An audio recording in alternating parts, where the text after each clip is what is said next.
네, 안녕하십니까. 조현미입니다. 자, 오늘 소비자 핫 이슈 지난번에 이어서 문재인 케어에 대한 이야기 두 번째 시간 갖도록 하겠습니다. 쿠키뉴스의 오준혁 기자님 다시 자리에 모셨습니다. 안녕하세요. 네, 안녕하세요. 네, 쿠키뉴스의 오정입니다. 네, 반갑습니다. 지난번에 우리가 문재인 케어가 뭔지에 대해서 좀 이해를 했고, 그리고 현재 이제 정부가 추진해 가고 있는 것, 또 의사협회나 또 자유한국당이 문제로 제기하고 있는 지점, 그리고 결국은 쏠림 현상이 너무 극도로 나타나고 있는데 이에 대한 대책이 충분치 않은 상태에서 비급여의 급여화 정책이 굉장히 빠른 속도로 진행이 되면서 네. 결국 전체 의료 체계의 어떤 기본적인 전달의 이런 체계가 안 갖춰져 있고 붕괴되는 지경에 이르는 뭐 이런 상태까지 온 거 아니냐 이런 이제 문제에 대한 걸 얘기를 했어요. 그렇다면 이제 지금 우리가 이제 쏠림이 정말 굉장히 심각하다 하는 것들은 누구나 다 인정을 하는 거고 네. 한 가지 이제 지난번에 충분하게 얘기를 못했던 것 중에 하나가 비급여의 이제 급여화 이 부분인데요. 사실은 그 비급여들의 항목이 너무 자유롭게 풀어져 있어서 뭐 갔다가 그냥 하기만 하면은 뭐 비용 받을 수 있고 또 그게 정말 안전한지 유효한지 그 검사가 꼭 필요한지 이런 거에 대해서 이 소비자들은 판단하기가 어려우니까 결국 의사에 의한 수요 창출이라 그럴까요? 그런 게 너무 심했단 말이죠. 이 비급여 문제가. 저는 사실 이 문재인 케어에서 제일 먼저 해야 될 일은 급여로 전환하는데 현재 비급여로 행해지고 있는 의료 기술을 평가해서 정말 급여화해야 될 거 아니면 퇴출해야 될 거 두고 봐야 될 거를 가름mat하는 그 일을 굉장히 초기에 집중적으로 했어야 되는데 그 부분이 오히려 좀 너무 부실했던 거 아닌가 하는 생각이 좀 개인적으로 들어요. 지금 뭐 그 부분은 어느 정도까지 진행이 되고 있는지 하는 얘기부터 시작을 좀 다시 해볼까요? 네, 일단은 굉장히 많은 내용들이 사실 진행이 돼 왔는데 네, 어디까지 말씀을 드려야 할지 잘 모르겠어요, 사실. 네, 네, 네. 그러니까 뭐 정부에서 처음에 비급여 급여화 이야기를 할 때 3,800개의 항목을 네, 급여화하겠다라고 이제 네. 세부적으로는 발표를 네. 했거든요. 네, 그 중에서 이제 3,000개는 의료 행위고, 행위고, 그다음에 800개는 이제 뭐 치료제로나 뭐 이런 부분들이라서 네, 뭐 800개를 제외하더라도 3,000개에 대한 의료 행위를 이제 급여로 점진적으로 네, 진행을 단계적으로 추진해 나가겠다라는 내용이었고, 네. 대표적으로는 난임 시술 같은 경우에 체외 수정이라든가 인공 수정 같은 경우에는 본인 부담률이 100%에서 30%로 네, 낮아졌고요. 네, 그다음에 위암 치료제 사이람자라고 하는 위암 치료제 같은 경우에는 4주 투약 비용이 500만 원이었거든요. 근데 이게 19만 원으로 낮아졌어요. 희귀질환인 그 척수성 근위축증 환자 같은 네, 경우에는 네, 네. 연간 투약 비용이 6억이었어요. 이게 580만 원이 됐어요. 1년에. 네.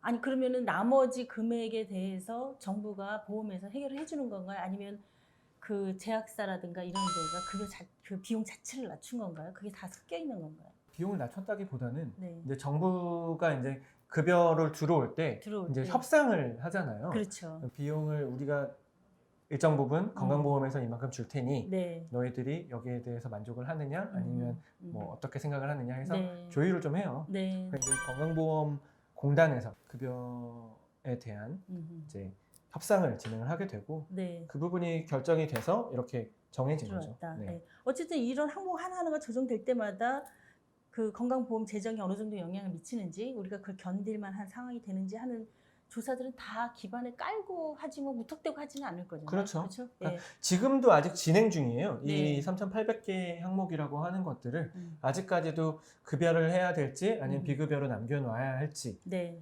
이 아까 말씀하셨던 것처럼 건강보험에서 급여를 지급을 하는 건 치료 효과가 있다고 해서 100% 다 급여를 해주는 건 아니에요. 네. 비용 효과성이라고 하는 부분을 따져야 되거든요. 그렇죠. 네, 네. 그러다 보니까 효과는 있지만 비급여로 그러니까 뭐 비용 효과성이 없어서 남겨둬야 할 항목도 있고 네.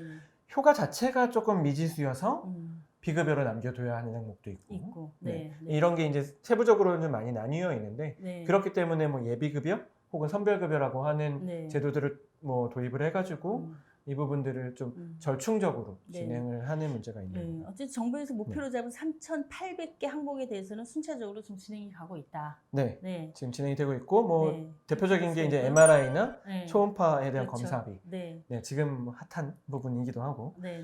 비급여의 급여화라고 하는 거에서 또 하나 이제 쟁점이 뭐냐면 그럼 새로운 비급여를 만들지 말아야지. 열심히 전환을 해놨는데 새로운 걸 또 막 발굴해서 비급여로 만들어 놓으면 빨짝 또 헛일이 되잖아요. 그렇죠. 이 부분은 지금 어떻게 돼가고 있나요? 우리가 의료 행위에 있어서 새로운 비급여는 지금 금지가 확실히 된 건가요? 금지를 할 수는 사실 없죠. 네. 금지를 할 수는 없고요. 네. 그러니까 비급여가 나쁜 게 아니에요. 음. 그러니까 이건 뭐 의료계에서도 계속 얘기를 하는 거지만 네. 비급여가 나쁜 건 아니고 아까 네. 말씀드렸던 것처럼 효과가 있는지 그리고 비용 음. 효과성이 있는지를 따져서 이게 급여화가 되는 거기 때문에 네. 이 부분이 아직 따지기 전인 단계일 수도 있고 네. 네, 따졌는데 비용 효과성이 좀 부족하다라고 해서 비급여로 남겨둔 항목들도 있거든요. 네. 비급여를 만드는 거는 음. 새로운 의료 기술이 나오고 음. 새로운 약제가 나오고 뭐 치료 재료가 나오면 네. 처음부터 이게 급여화로 갈 수는 없죠. 음. 아무래도 이제 뭐 효과성에 대해서 따져봐야 되는 문제고 네. 비용 효과가 있는지 없는지도 재봐야 되는 거니까 네. 그 전까지는 이제 이 부분에 대해서는 음. 뭐 급여로 드릴지 말지를 음. 1차적으로 결정을 하고 음. 뭐 점진적으로 음. 진행이 돼야 되는 부분이거든요. 네. 그리고 정책적 결정 아까 MRI처럼 음. 정책적 결정도 일부 작용을 하고요. 네. 네. 그 일본 같은 경우에는 지금 의료 행위에 있어서는 모든 항목이 다 급여의 체계 안에 들어오도록, 그러니까 비급여가 금지돼 있는, 사실상 금지돼 있는 그렇죠. 그런 체계를 네. 운영을 하고 있잖아요. 근데 이제 그런 경우에는 사실 금액이 워낙 크거나 비용 효과성에서 일부 좀 부족한 부분이 있다, 또는 좀 더 뭐 관찰이 좀 필요하다, 이런 항목의 경우에는 가격 협상만 정확하게 정부가 해줘도, 그렇죠. 그렇죠? 바가지 요금은 적어도 줄일 수가 있기 때문에 가격 통제가 일정 정도 되는데, 이게 바로 이제 전면 급여화라고 하는 네. 용어 안에 포함된 내용인 건데, 그 부분까지 가려면은 지금 이제 이해관계 충돌이 워낙 심해서 이제 지금 중간 단계 정도 와 있다, 이렇게 좀 볼 수가 있는 거네요, 그렇죠? 네네. 개인적으로는 초기 단계라고 보고 있고요. 중간까지도 못했다. 돈을 이렇게 많이 썼는데 중간까지는 왔어야 되는데. 아니요. 아직 이제 시작이다. 이제 시작이에요. 일단은 그 지금 현재가 문재인 케어가 성공을 하느냐 실패를 네. 하느냐는 기로에 서 있어요. 기로에 서 있다. 그리고 그 핵심이 뇌뇌혈관 MRI예요. 작년 10월에 급여화가 됐거든요. 예. 근데 지금 의료계에서 굉장히 우려를 하고 있는 게, 그러니까 지금 아직 모니터링 기간이 끝나진 않았어요. 네네. 그러니까 10월부터 해서 6개월 동안 모니터링을 정부에서 하기로 했는데, 네. 그럼 이제 그러니까 지난 4월이죠. 그렇죠. 4월까지 이제 이게 얼마나 청구가 됐는지를 보고 음. 차후에 이 부분을 좀 조정을 하든지 어떻게 하자라고 네. 얘기를 했던 거고. 네.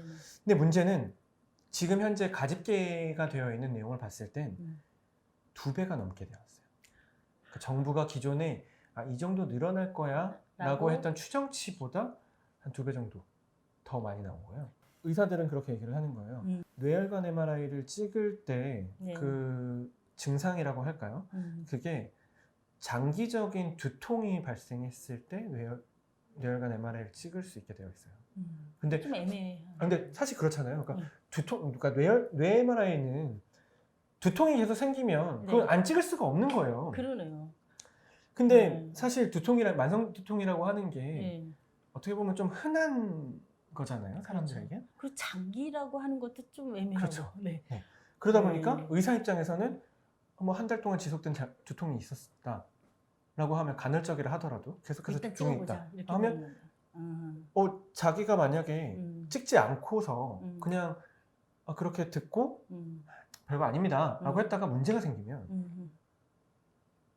의사가 책임을 져야 되잖아요. 책임져야 돼. 진단을 했으니까. 보험에서도 적용해 주는 거를 그렇죠. 왜 안 했냐, 이렇게 되는 거죠. 그렇게 되니까 방어적인 진료들이 이루어지고 있는 상황이거든요. 지금. 그러다 보니까 그럼 찍어봅시다가 된 거고, 네. 이게 당초에 정부가 생각했던 증가치보다 훨씬 높게 나온 거예요. 그러니까 물론 아직까지는 모니터링에 대한 집계가 정확하진 않아요. 네. 복지부에서도 8월 달까지는 좀 기다려달라고 얘기를 하고, 아직까지는 2배까지는 아니다. 네. 그리고 급여화가 되기까지, 그러니까 된다는 예고가 있었으니까 환자들이 좀 좀 기다렸다가 급여화 되면서 순간적으로 살짝 올라간 네. 착시 효과일 수도 있다. 네, 좀 더 봐야 돼. 그러니까 좀 더 봐야 한다라고 좀 조심스러운 입장을 내보이곤 있어요. 근데 저희가 상식적으로 보면은 뭐 한 번쯤은 확인해 볼 필요가 있지 않아?라는 생각을 가볍게 할 수가 있죠. 근데 예전에는 비용이 많이 들어가니까 꼭 필요한 거 아니면은 좀 참아야지 했는데 이제는 그냥 쉽게 시도하게 되는 상황이 이 뇌 당연히, MRI가 네, 되는 것 같아요. 네, 40만 원에서 60만 원이 됐어요. 그렇죠. 네. 네. 근데 이게 지금 MRI 급여가 되면서 9만 원에서 18만 원이 됐거든요. 3분의 1이니까 3분의 1이니까 이제 사실 사람들 해볼만 한 입장에서도 거지. 해볼만 한 거예요. 그렇죠. 자기 뇌가 어떻게 생겼는지도 궁금하고. 네. 네. 그래서 알겠습니다. 그런 수요들이 좀 많아졌다고 하네요. 네. 그것 때문에 음흠. 비급여 급여가 네. 과연 정부 추계치만큼일까? 혹은 이게 그 두세 배가 될까에 대한 고민들을 계속 하는 거고, 네. 뭐 지난 그 자유한국당에서도 뭐 이 부분에 대해서 계속 이제 공격을 하는 거죠. 네. 재정이 네. 어떻게 될 것이냐. 그리고 실제로 정부에서 당초에 이제 2017년도에 보장성 강화 정책을 발표를 했을 때 추계 예산은 30조 6천억이었어요. 네, 네, 네. 하지만 얼마 전에 발표를 했을 때 추계는 42조 5천억이었죠. 네. 그러니까 그걸 거의 100조 넘어서 갈 것이다 이렇게 예측하는. 그렇죠. 그러니까 정부가 나오는 추계했던 거예요. 것도 지금 네. 2년 만에 10조 원이 늘어났으니까. 넘는 금액을 늘렸어요. 늘렸으니. 네. 네. 근데 과연 이게 네. 40조 안에 혹은 50조 내에 네. 가능할 것이냐. 네. 뭐 일간에서는 뭐 90조, 100조가 100조. 필요하다 네. 하는 거고 그렇게 네. 되면은 재정 파탄이 나는 건 시간 문제다. 2022년에는 건강보험 재정이 파탄이 날 것이다. 네. 라고 하는 게 자유한국당과 의료계의 네. 주장인 거고요. 네. 그런데 실제로 문재인 케어 이후에 그 의료 소비자들은 병원비가 굉장히 저렴해졌다라고 하는 거를 피부로 느끼고 아주 높은 만족감을 표시하고 있어요. 그리고 그렇죠. 몇몇 질환에 대해서는 정말 예전 같았으면 감당하기가 어려웠을 그런 병원비가 나올 수밖에 없는 그런 질환을 앓고 있는 경우에는 정말 아주 획기적으로 그 병원비가 낮아지는 그럼요. 네, 이런 그럼요. 사례들도 많이 나오고 네. 있더라고요. 네. 그래서 어쨌든 국민들의 지지는 높다라고 네. 봐야 되는 거겠죠. 근데 그게 돌아서 결국은 나중에 국민들의 부담으로 갈 거냐 말 거냐. 일정 정도의 문재인 케어를 진행하면서 일정 정도의 그 국민 부담은 늘어날 것이라는 예측은 초반부터 이미 한 거잖아요. 네. 그게 이제 어디까지 수용 가능하냐 하는 문제가 남아 있는 거예요. 어느 정도까지 보험료를 더 지불할 의사가 있는 거냐. 보장성을 높이기 위해서. 그렇죠. 어느 지점까지라고 보세요? 이거는 아직 좀 쟁점이 있어요. 네. 그러니까 일단은 지난 6월달에 이제 정부에서 발표를 했을 때 네.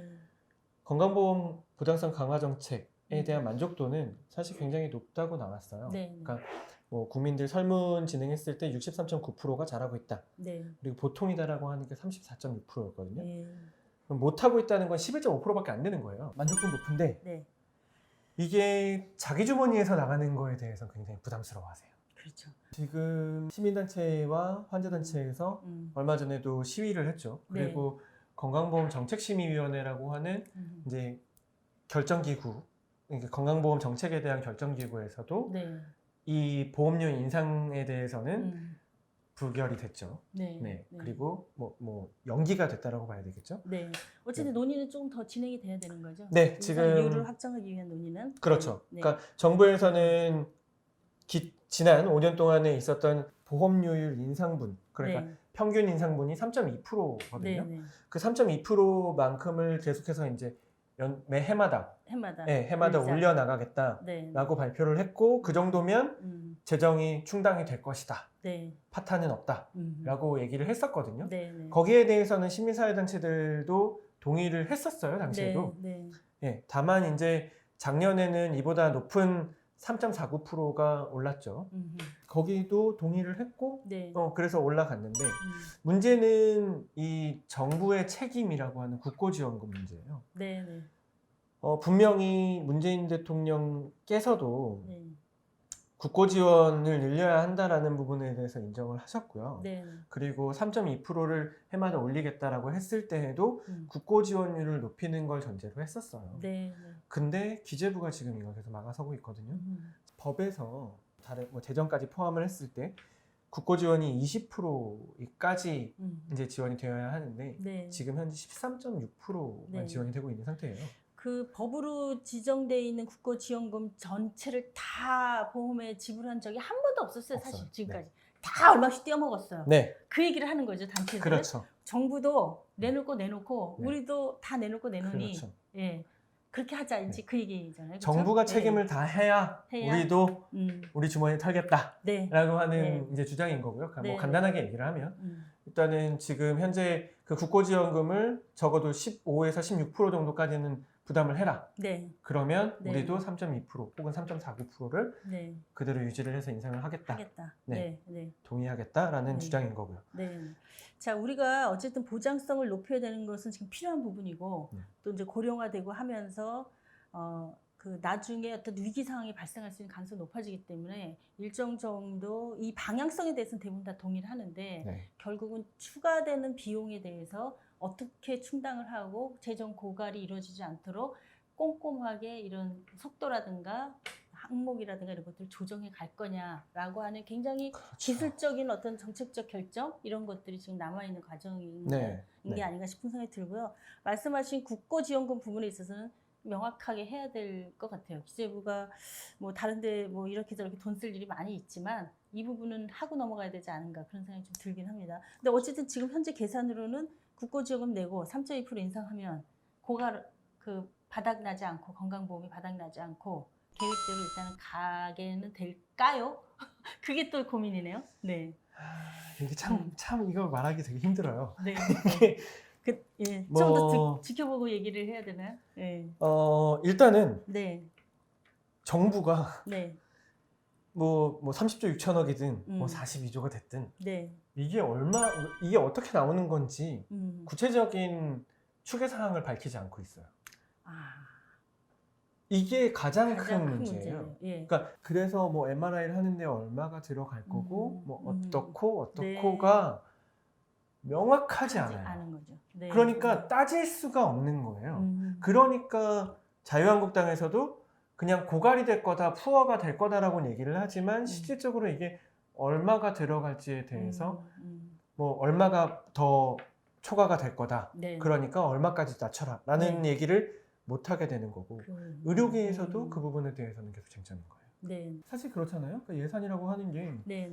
어디에 쓸 거다라고 굉장히 투명하게 얘기를 해줘야 네. 그러면 이게 이 부분은 조금 뭐 과집계가 됐다거나 이 부분은 뭐 과소추계가 됐다거나 해서 뭐 플러스 마이너스를 나누고 이 정도가 더 들 거니까 우리도 뭐 부담을 좀 더 할게 라고 하거나 혹은 이 정도인데 우리가 재정이 요거밖에 없으니까 좀 양보를 해줘 라고 할 수가 있는데 그러니까 조율이 가능해져요. 그렇죠. 근데 이 부분이 없다 보니까 조율이 안 되고 있는 상황인 거죠. 그러니까 지금 의료계 입장에서도 사실 지금 한계까지 왔거든요. 왜냐하면 거의 30년 넘게 계속 저수가였어요. 문재인 대통령 같은 경우에도 지금 현재의 수가 체계에서의 보상률이 뭐 80%에서 90% 사이라고 하는 거거든요. 이거는 이제 100% 원가를 100%로 잡았을 때 80에서 90%가 낮게 지급이 되고 있다는 거거든요. 그럼 10%에서 20%는 손해를 보면서 지금 어떻게 보면 일을 하고 있는 거예요. 사실 그 부분을 이제 비급여로 채워온 거죠. 지금. 그렇죠. 네. 근데 이거를 손대면은 이제 수가 부분도 냉정하게 계산하자. 네, 냉정하게 해야 되는 상황인 거죠. 그렇죠. 근데 이게 지금 이 40조 원 혹은 30조 원이 추계에 이 내용이 들어가 있느냐? 또 명확하지 의문인 않은 거예요. 거죠. 네.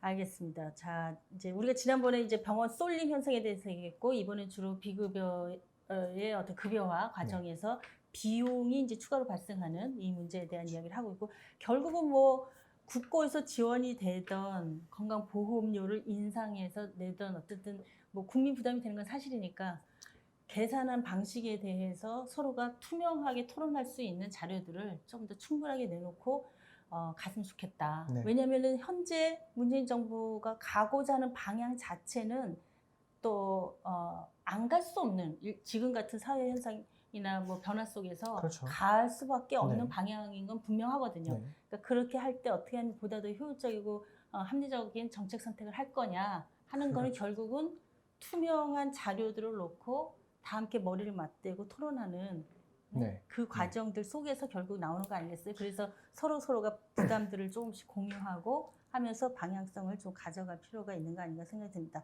자, 마지막으로 우리가 이제 어떻게 이후에 좀 방향성이나 조치들을 좀 해가야 될까?